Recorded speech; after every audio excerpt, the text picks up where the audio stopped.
Yo, Elliot.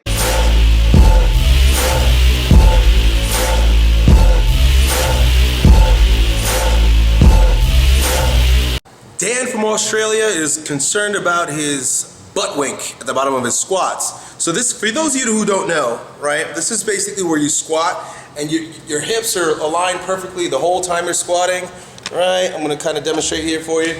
You squat, you squat, you squat, you squat, squat, squat, squat, and then right at the bottom, the butt sort of does this. So you're good with you've got your anterior pelvic tilt, or you've got good hip positioning until right at the bottom of your squat, the ass tucks under, and it's almost like you go into a posterior pelvic tilt right at the bottom, and they call that the butt wink, you know. And some people, I mean, there are some Olympic weightlifters that do it, and they're just fine.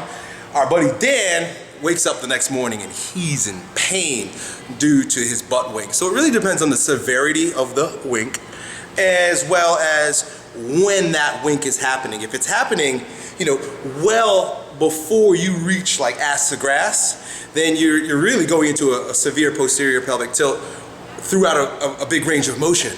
And that's gonna cause a lot of, I've done videos about back pain and squatting, but essentially where your discs will start bulging this way, right? Because if you could imagine that you've got your vertebrae, and if they tilt under this way, your discs will bulge out that way. So you're looking, I mean, you could get pinched nerves. I think it says that you feel pinched nerves, right? You're on your way to a really nice disc bulge, posterior disc bulge, because of winking down at the bottom. So I'll tell you why you're winking, and then I'll give you a really neat trick to help avoid your winking. So the very first reason why you're winking, among others, but the one that's most critical to understand, is that your upper hamstrings are tight. Upper hamstrings. So upper hamstrings are, if you know, right where your butt finishes that curve. If you've got an ass, some people just got like a long back that turns into legs. But if you've got an ass, it's an ass, and then right like under your cheeks, right up under your cheeks. I'm not going to show you guys, because then I'll get all kinds of nasty comments about Elliot's booty from chicks and men.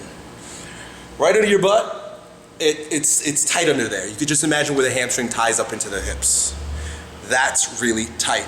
You want to stretch that. There are a number of ways to stretch that. I've shown you videos before where I do a wall sit, where you basically sit with your ass in the corner of the wall, shove your ass as far into the corner as possible while keeping your back flat and legs straight out, and you'll feel it like right up under there. You'll feel it wherever you need to feel it. You know, you might be tight in your ankles and lower hamstrings and calves and all that shit. So stretch that all out. Wall sit. Okay? But when you're squatting, here's a really cool one. It's going to require that you shave your back if you've got a hairy fucking back, especially a low back.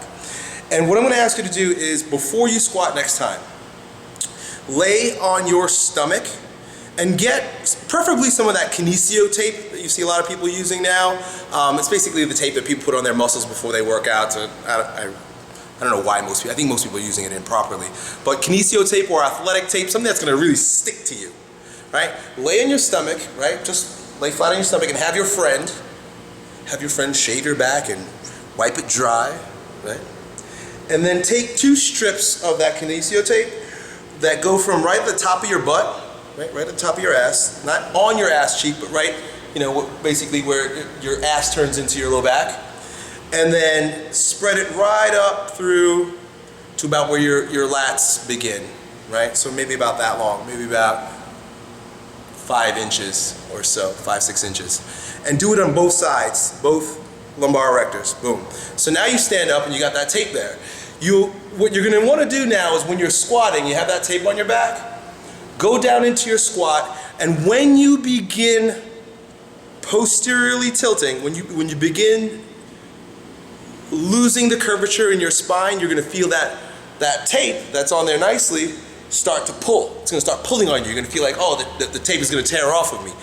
I want you to stop squatting at that point. Even better, when you get to that point, right where it's about to, you feel like the tape's gonna tear off, stay there a little bit longer and try to get your nervous system and your muscular system accustomed with what it requires. It's gonna require a lot of effort for you to maintain that lumbar curvature in that depth of the squat. Do you understand what I'm saying? So what you're really getting is kinesthetic feedback from those pieces of tape to let you know, hey, you're about to wink, buddy. And you don't wink. It's going to afford you not to have the pain the next day associated with all that fucking winking. But also, if you pause down there and if you challenge yourself to really get deeper and deeper into your squat without tearing the tape off, you're going to be able to reduce the winkingness of your squat. So I know that'll help because it's helped lots of athletes that I've trained here before.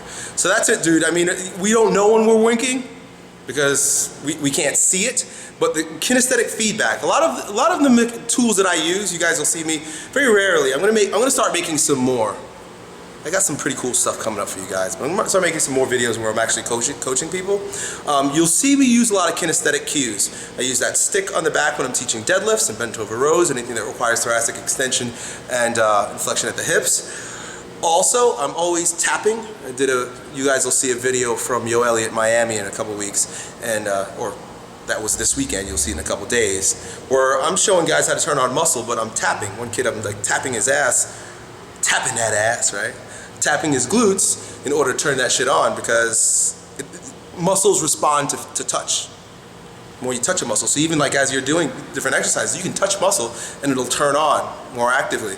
And also the tape, things of this nature. The kinesthetic, they call it kinesio tape, but it's kinesthetic feedback that will allow you to know how you're moving and to avoid certain movements while you're doing different exercises. I hope that helps. Good luck. Yo, Elliot.